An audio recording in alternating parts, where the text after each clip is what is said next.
Governor Polis traveled over the mountains to visit Grand Junction. And during his stop, he met with elected officials, business leaders, and healthcare workers to discuss potential changes to premium tax credits.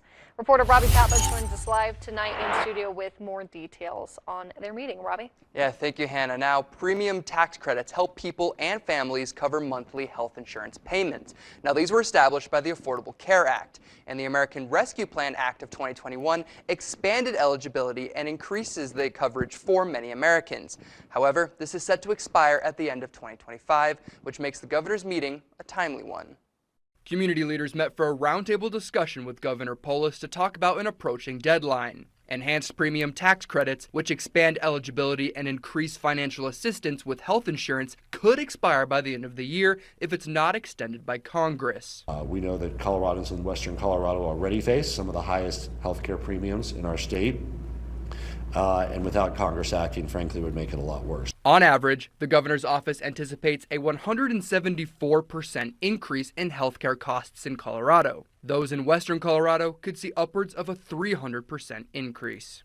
I would think that many of them will drop coverage because that will not be an option for them to spend 3 times as much. Cody Kennedy, mayor of Grand Junction, and Michael Premenko with Primary Partners say this isn't only going to affect people, but it will also have an impact on small businesses. These healthcare costs often financially crush individuals to where they can't qualify for a rental, they can't qualify for a loan for a house. It also makes it more expensive for businesses when more folks are uninsured, because folks that are uninsured that show up at the hospital, the reimbursement for those services is pretty low. Polis acknowledges other issues facing healthcare today and says that while these enhanced tax credits are merely a Band-Aid, they could go a long way to help Coloradans. We do need more substantial reform, absolutely, to reduce chronic disease, to improve health, on pricing transparency, on negotiating with pharmaceutical companies. There's a litany of things. This doesn't do all of these, but just because it doesn't do all those things doesn't mean that it doesn't get a lot worse if we don't renew the tax credit. So we want to live to fight again, not put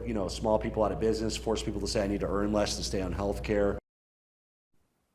Now, according to Governor Polis, Congressman Jeff Hurd brought forward a bill to encourage Congress to make the decision on the extension by the end of this month.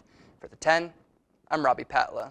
All right, thanks, Robbie. And if Congress does not extend these tax credits, the change will go into effect on January 1st of next year. Well, today is